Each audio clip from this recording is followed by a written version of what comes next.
Assalamu alaikum, good evening viewers. This is Apps Media and this is an episode on your program Afterwords, and I am your host Raki. On today's episode, I have two ladies, one of which is sitting on my right and the other is on my left, but I'll start with the one on my right. Madam, I would like you to please introduce yourself to the viewers. Good evening, Madam Raki. Good evening, viewers of Apps Media. I want to seize this opportunity to thank Apps Media for the invitation. My name is Haddy Tunkara. I'm an associate professor of reproductive and family health nursing at the Department of Nursing and Reproductive Health, University of the Gambia. I'm also the program head of the postgraduate program in pediatric nursing. Okay. I'm a lecturer, a supervisor, and a researcher. Thank you. Okay, I would like the other lady on my left-hand side, after hearing from Professor Haddy, I would like her to also introduce herself, tell our viewers who she is, and a little bit about her educational background. Thank you very much, Raki, for having us and the entire Apps Media. I am Dr. Jainaba Sawo. I'm an associate professor in reproductive and then family health.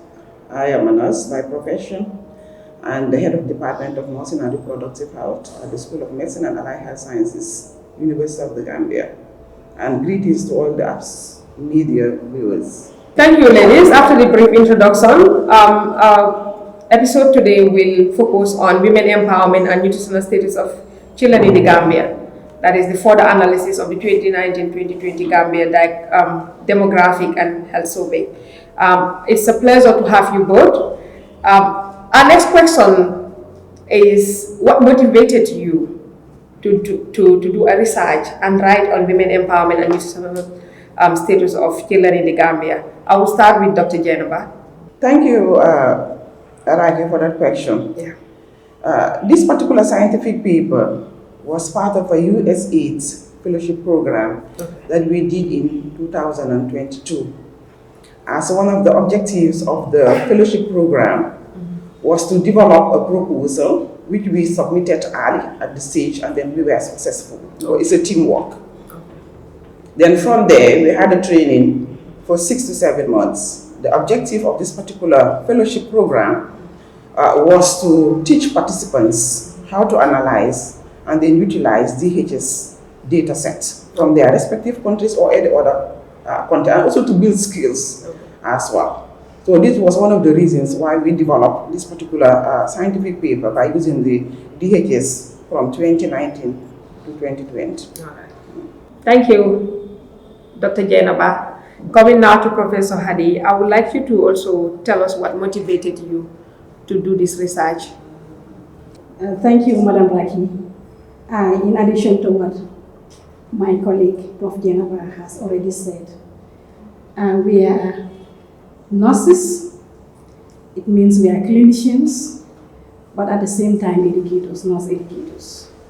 So based on our experiences, we've identified that there are intersections between women empowerment and child nutrition. Yes. Because if you look at the Gambian context, women are the caregivers, and not only that, they become pregnant from what they eat, is what the fetus eat. So if that woman is malnourished, that fetus in the utero will grow malnourished and will born underweight. And that if empowerment is not there, a poor woman, a woman who does not make decisions on what type of food to eat and what type of food to feed that child, can really have an impact on the nutritional status of that child. And not only from our experience, the literatures have talked about it. Yes. We've reviewed a lot of literatures from Tanzania, from Zimbabwe, and even from our sub-region. And it is all these findings are pointing towards women empowerment and its association with childhood and nutritional status. So this motivated us to really look at this study and publish it so that it can inform policy, it can inform practice in order to improve on not only the nutritional status of children, but also to empower women in the Gambia. Thank you very much. As you rightly put it, Prof, Haddy and Prof. Jainaba have highlighted the reason why they embarked on this research. And to follow up on that, I know it might not be immediate to improve child nutrition and health, but what do you think about the idea that changing women's role in the society will take time? What do you think about that? What do you have to say about that? It might not be immediate, but I think we have a way forward. We know changing the socio-economic factors will not be immediate because these are deeply rooted cultural factors. Deeply rooted cultural factors will not be an easy ride. It has to take time with sensitization, with awareness, with education. Because these are women that are part and parcel of our society. And they really now look at this particular paper. It reflects on the realities on the ground. It shows exactly what is happening in our socio-economic, cultural environment. And that's why it will definitely take time. But I believe with sensitization, with creating awareness among our people, women, husbands, community members, even among the researchers, right, and also among students, I believe some of these social cultural factors will definitely change over time. Yes. With time it will change. Yeah, with time it will change. But it needs awareness, sensitization, and also capacity building to change the status. Yeah. Thank you, Professor Jainaba. Now we move now to Dr. Haddy, Professor Haddy. Let her also set light on what she thinks are the best practices, I would say, on improving when it comes to women roles in the society. Thank you very much, Madam Raki. If you talk about women's role in improving child nutritional health status in the Gambia, it is something that is very clear because I've started talking about child nutrition when they are in the womb, when the woman is pregnant. It is what the woman eats, the same food, the same nutrients that are in the food that is being supplied to that fetus, to that baby, for the baby to grow normally and also to grow and be born with normal weight, normal body size. So the contribution of the nutritional status of women to child nutrition, it starts from pregnancy, reflecting what they eat. And after pregnancy, we talk about delivery. And we expect that woman to breastfeed. So breastfeeding also contributes. And you are aware of the exclusive breastfeeding campaign that is on, where we expect women to breastfeed their babies only with breast milk, not to give water or any other supplementary food. So from pregnancy to delivery till the weaning time, it is the mother who is directly providing the supply of food. And even after the weaning and during the introduction of the weaning food, we know that in child caring and rearing is the woman that takes the central role.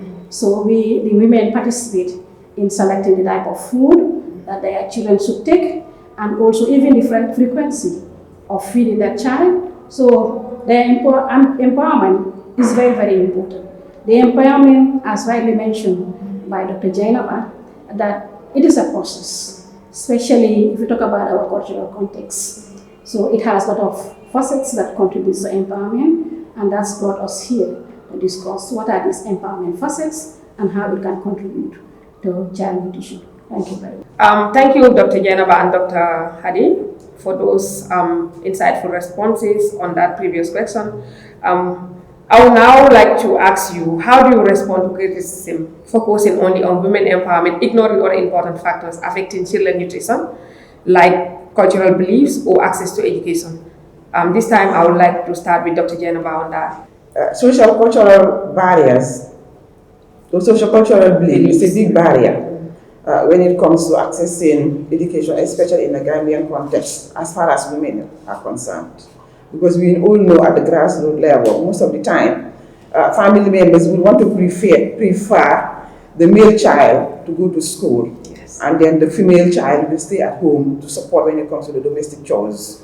And also maybe access to education becomes a barrier, right? And sometimes also getting married at a very early age, discontinuing higher education, also is a big barrier when it comes to accessing education among the young women and also among girls. Yes. And then these are the women that will also grow tomorrow and then be mothers, take care of families. And then, as you can rightly see in our paper, it has clearly been shown that access to education is definitely a barrier or has a negative impact when it comes to the nutritional status of the under 5, and then to the family at large.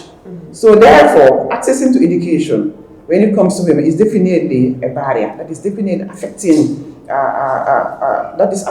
the nutritional status of the families, especially among the under 5. And I think even the government is doing very well when it comes to accessing education, yes, at the grassroots level, but I guess a lot needs to be done in order to improve that. There are so many factors contributing to that, and these things need to be addressed. Thank you, Dr. Jainaba, for that insightful response. I will now switch on to Dr. Haddy. She will also talk a little bit about cultural beliefs that affect our education as girls and women. Thank you, Madam Raki. As already described by my colleague, Professor Jainaba Sawo, that culture really has an impact on women's access to education, especially the girl child. We talk about preference. Sometimes when you need to send your children to school, and if it is a big household, you have many children at home, sometimes some family will prefer to send their boys to school rather than the girls. And we made mention of early marriage. We can be a hindrance to access to education because it steals from the girls their opportunity to go to school. And now we are seeing a new phenomenon that is coming up, which is this bad way syndrome. You see many times our young boys will go through the back way, and before they can have their papers, it takes time. Somebody can be there up to 10 years plus before having their paper. But immediately when they travel, especially if their mothers are old, the next thing is, let's find a wife for him. And who is the wife? Is a young girl who is under 15, is married. They will tell you that the husband is here, he's not there. So the problem of early pregnancy will be a problem. But what is the eventuality? That girl is taken to the mother-in-law to take care of the mother-in-law, to be doing the household chores, to be doing the cooking, and is taken out of school. So despite the fact that early marriage may not translate to early pregnancy or teenage pregnancy, but it is also still the opportunity to go to school from that child. And that girl, and we already know that education, it is also a door to access to employment. So if our girls are not educated, it limits their chance to have an employment. We can have an impact on their socio-economic status and also their power to make decisions, especially in the economic expenses of a family. Because if you are totally dependent on somebody, it is less likely that you have the power to decide what they should buy and how to spend that money. So that's what we are talking about in this study. And I just want to take you back. You made mention of why empowerment on nutrition. We are enforcing more on empowerment, but also on nutrition is very, very vital. Among children is important, and the study why we went to that. Because we realized that despite the fact that Gambia is doing well in reducing the mortality rates, general mortality rates, including maternal mortality, but the mortality rates among the under 5 is increasing. Is increasing both the childhood mortality, the neonatal mortality, and the infant mortality. They are increasing. And one of the factors that may be contributing to these mortalities is malnutrition. It can be a hidden danger. Because when a child is malnourished, what happens? It has an impact on their immune system. And they have a risk of having infection. So the malnourished child is at risk of dying from diarrheal disease. The malnourished child is at risk of dying from measles. The malnourished child is at risk of dying from tuberculosis, from pneumonia. So most of the time when they die, the cause of death is pneumonia is this, but the underlying factor is malnutrition. So this is one of the tools that we believe if we use it, it can help us both to empower women, but also to fight against childhood mortality with a proxy, the indirect implication of malnutrition. Thank you very much. Thank you. A big thank you to both Dr. Jainaba and Dr. Haddy for those insightful responses, as always. I would like to add a little bit onto that. As you rightly said, women empowerment is intertwined to child nutrition, because women, we are the caregivers, we are the primary caregivers, and we are the mothers, we are the homekeepers. So if we are enlightened on empowerment and we know our roles, we know where we stand in the family, that way I think it will impact a lot in our children's nutritional values, what they need and what the responses might be if they are to have anything health related in concern to malnutrition and the like. So that is a very good response from both of them. Before I move on to the next question, this time around I would like one of them to just chip in an answer in this question. Have you thought that just because empowerment and child nutrition are related doesn't mean one causes the other? What evidence could support this argument? This time I would like one of you to just say something on it. Thank you very much, Raki. When you now look at our study, it looks at association or relationship between women empowerment and the nutritional status of the children, or that of the under 5. But it does not tell you that this was actually the direct cause when it comes to the undernutrition among the under 5. Right? So it just tells you that this one is related, but it does not tell you that it's the direct cause. For example, if it is a direct cause and effect, then it could be an interventional study. For example, we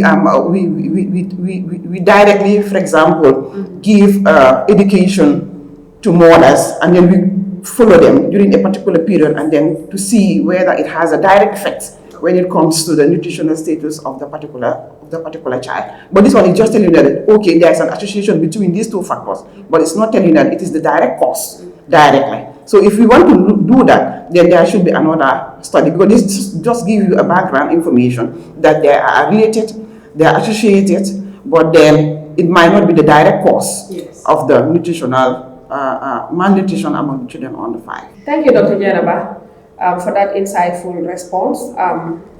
It is indeed what it is, that there has to be that connection, even whereas it doesn't mean that is the direct cause, as you put it.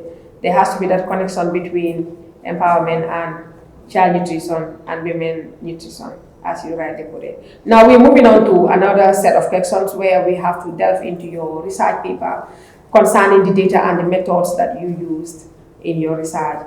Now it will be the turn of Dr. Haddy to say something on this question, and the next question will now be directed to Dr. Jainaba. That way we minimize time.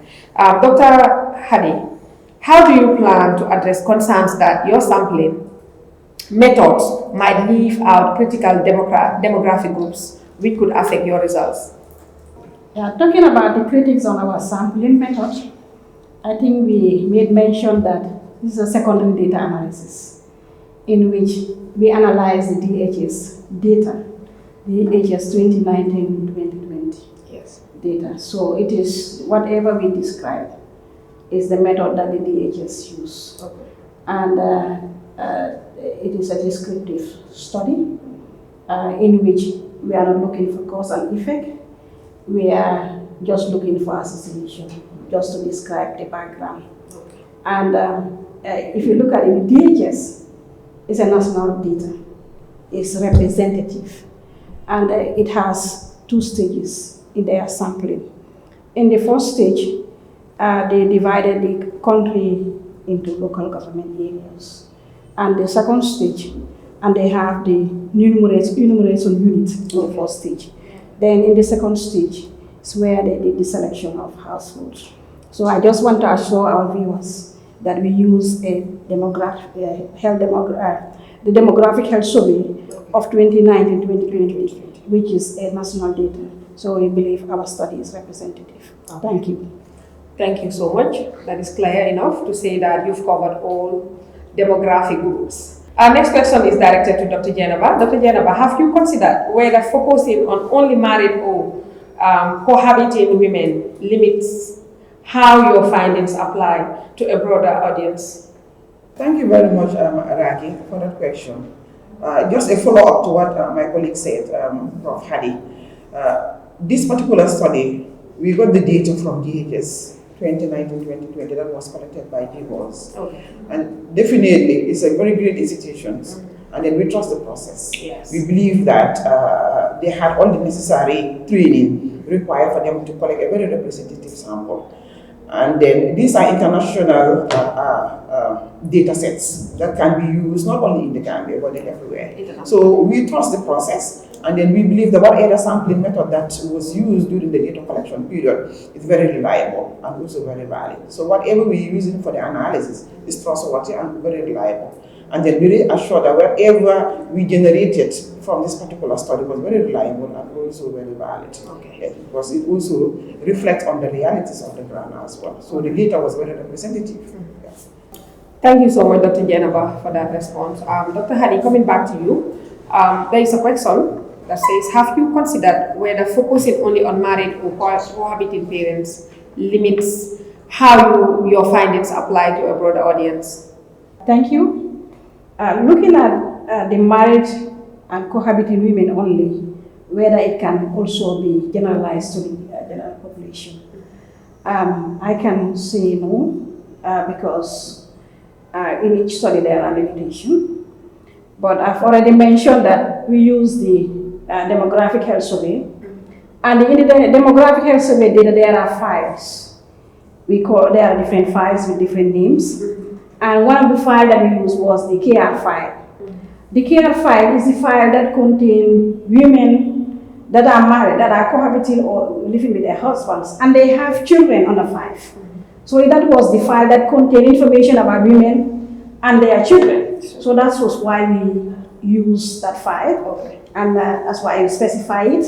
So it means those women that were not cohabiting or living with their partners were excluded. So we can see that our findings cannot be generalized to those people. All right. Thank you. Thank you so much, Dr. Haddy. We're moving on to Dr. Jainaba again. What would you say to someone who believes that using self-reported data from mothers might lead to biases in the health information collected? Thank you, Raki, for that question. It's very important. Yes. Self-reported. Yes, there could be some biasness, to be honest with you. Because there are certain questions that if you ask a woman and then she's not willing or she's not comfortable in answering that particular question, obviously there could be some biasness in that particular response that she will give. Because she might not want to share the information, particularly if the environment is not conducive at the time of the data collection. Like she rightly put, say there are flaws and there are limitations in every given research that you can embark on. So, and as he said, that is one of the flaws. That is one of the biases that they can put a finger on and say it is one of those things that they can say biases. Moving on, we have another question. This time I will just throw it to both of them to see who among them will take it. Have you considered how using just height and weight measurement might not fully show how children grow and develop? Yes, you are right. That height and weight only may not show development and growth. But as I've said earlier, we use a secondary data. We do not collect a primary data. And our definition of underweight or undernutrition, yes, was based on the definition of the DHS. And the undernutrition was defined as a child who is stunted. Stunting means a chronic malnutrition in which the child is shorter than what is expected at that age. And also, undernutrition is weight for age. The child's weight is lower than what is expected at that age. So we use the WHO definition on what malnutrition or undernutrition is about. It was defined as stunting or underweight. Underweight. Yes. All right. Thank you very much, Dr. Haddy. Okay, Dr. Jainaba, this question is for you to take. What do you say to those who argue that factors like socioeconomic status or access to resources are more important in determining women's empowerment than the indicators you've chosen? Thank you again, Raki. When you now look at our definition for empowerment, it looked at education, it looks at decision making, it looks at employment, it looks at age for sex and also age of marriage. These indicators are very key. And when you now also now look at the social economy is one of our indicators that we have already covered. And then access to education as well. So definitely they are already embedded in the indicator that we have already indicated earlier as part of our study. Okay, back to you, Dr. Haddy. I would like you to say something on this. What would you say to someone who believes that a family's wealth or where they live might matter more than a mother's empowerment when it comes to child undernutrition? Okay, talking about the education, if it does not have an impact on the nutritional status, I just made mention this from the beginning, that we realized in our paper, we made mention that one of the variables that describe or define empowerment was education, mother's education. Because we believe that education is not only about knowing, it helps the women to understand nutritional information. So it was part of the indicators that we studied. And I think if our paper is well analyzed, looking at the level of analysis, I've said we have the univariate and the bivariate. And the bivariate is looking at the variables under empowerment, compare it one by one with the nutritional status of the child, which is thin or underweight. So when we did that analysis, we found out that if education stands alone, only education of the woman, without others coming in together, it may not have a significant impact. It has an impact, but not that significant. But if you go to our multivariate analysis, where we added other indicators, it is a model where you look at the human being as a whole. We look at the empowerment indicators. That is, if the mother is educated, if the mother is employed, if the mother has a decision power together, if the mother was not married at an early age, if the mother did not have any sexual debut, early sexual debut, I'm sorry, if the mother does not face violence, all together come together, including the other confounding variables, putting into consideration the characteristics of the child, the characteristics of the husband, and the household, you will see that education had an impact in the multi-variable analysis. So it is not only education alone, there are other factors that must come together. So this is why we're saying that this paper is very, very important. We are not only looking at empowerment in terms of education, but other factors need to be put into place. You can be educated, but if you are employed, if you are not employed, it becomes a problem. You can be educated, if you don't have decision-making power, it becomes a problem. You can be educated, but if you are violated, every time you have violence, wife beating, you are stressed. You don't have the time to take care of your child. Peace of mind. You don't have that peace of mind to be able to select the best nutrition for your child. So that is why you will see that in the multi-level, education becomes significant. So do not look at only the bivariate analysis. Maybe if it is education alone, it may not be significant predictor, but if you put on all the variables coming together, it became a very significant predictor of associations with undernutrition. Thank you, Dr. Haddy, for that insightful response. We are now moving on to Dr. Jainaba once more. Have you thought about the view that not all women with higher education will have better health outcomes for their children, especially if they are still facing poverty or other stress, like Dr. Haddy has highlighted? Do you have anything to share with us? Having higher education does not translate to good health outcomes.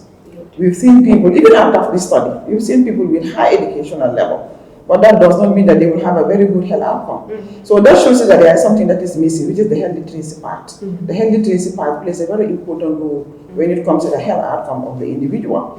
We've seen people, especially mothers, highly income, highly educated, but then the health outcome of the family is usually compromised. Compromised in the sense that they might not have the knowledge base that is needed to take care of the child. They might not have also the attitude towards, or positive attitudes towards the feeding practice. For example, they might decide that, oh, I'm a working mother, I do not have time, I will not be able to breastfeed my child for 6 months, or even the confinement leave. So they might decide to even breastfeed maybe for 1 week, or even to bottle feed rather than to breastfeed. So all these things might have a negative impact on the nutritional status of the child. So definitely, having a high educational level does not translate to very good health outcomes.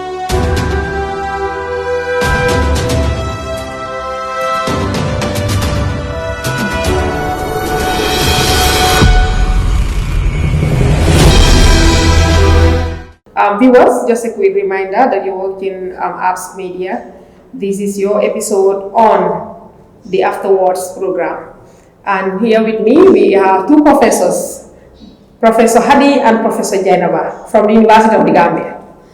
What do you think about the idea that living in rich urban areas doesn't solve the daily problems these women face with raising children and staying safe? That's a very important question.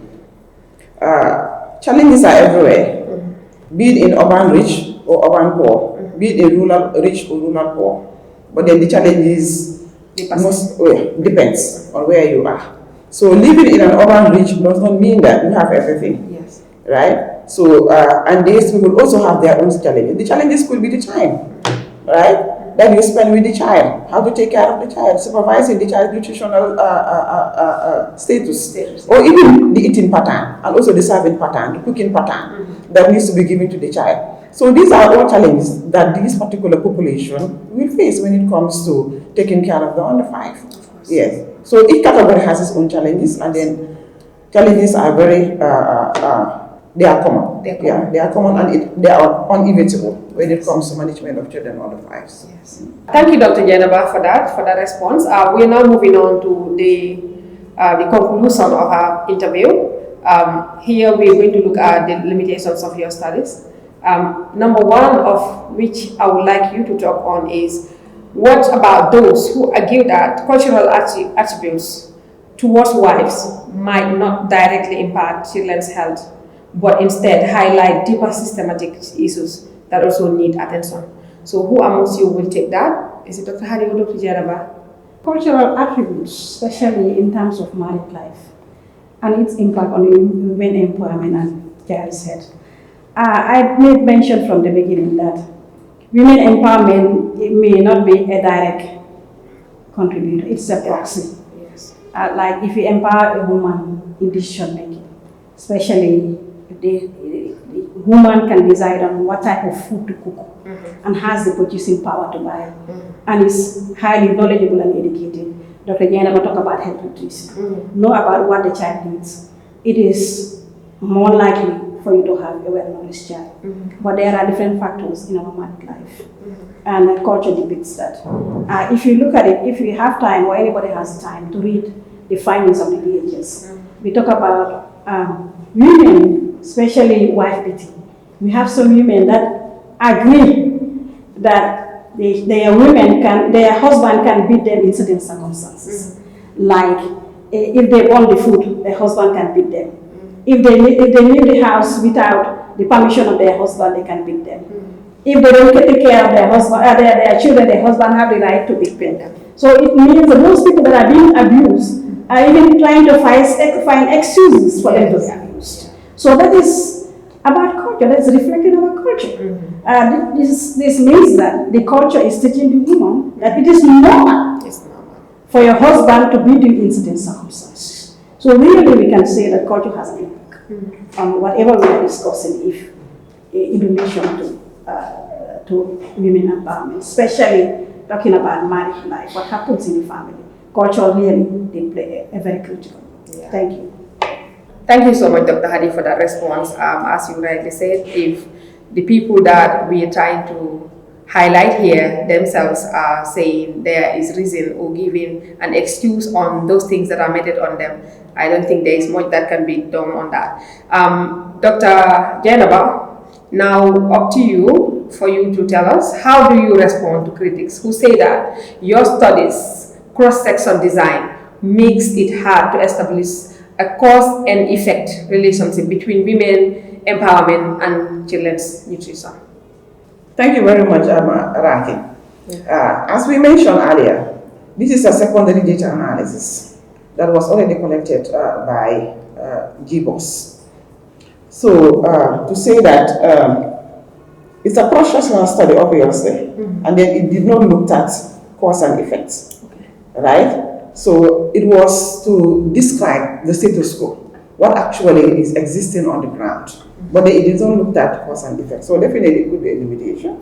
Yes, because it was a secondary data analysis. Thank you, Dr. Jainaba, for that response. We will now go on to our closing remarks. But before we do, we would like to thank our viewership for the followership on Apps Media as usual.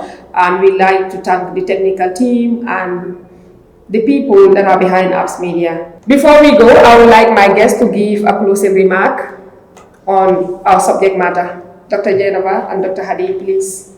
Thank you very much, Madam Raki. Before closing, I just want to recognize our co-authors. Two of us are around, it's me and Prof. Jainaba.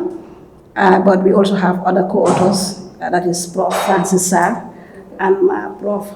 Thomas Senghor. They were part of the authors that really work on this. I want to inform our viewers that the article is published, it is online. The title is Women's Empowerment and Nutritional Status of Children in the Gambia for the analysis of the 2020 Gambia Demographic and Health Survey. That is the title of the article. And I also want to emphasize that this article try to kill two birds with one stone, where we discuss about women empowerment and childhood malnutrition. And we believe if the findings are used both for intervention in improving the women empowered status of women and also for intervention in increasing the child malnutrition, it can really have an impact. I want to emphasize that it is not a cause and effect study, it is just a description, and we believe it can guide for the study. Thank you so much. Thank you, Dr. Haddy, for that closing remark. Dr. Jainaba, up to you now to give a closing remark to our viewers. Thank you, Raki. So in concluding, we want to appreciate USAID for giving us the opportunity to be trained to analyze the Gambia DHS 2019-2020.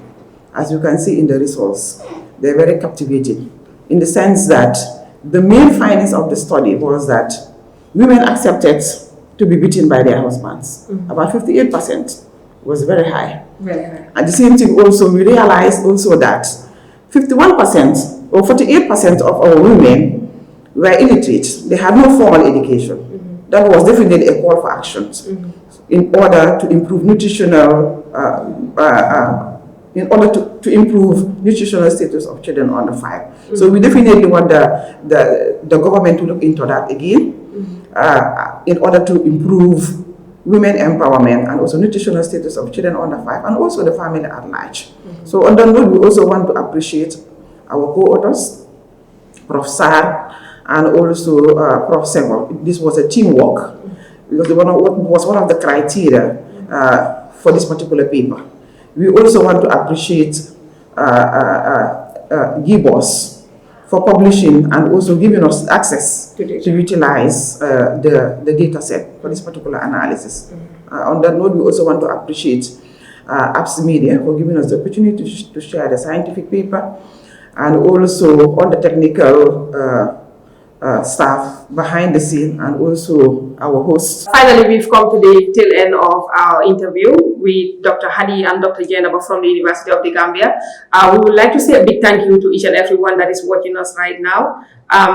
We want to keep on giving you enlightenment and educative episodes coming to you direct from Apps Media. We thank the technical team, we thank everyone that is following Apps Media, and we hope to see you again. Thank you.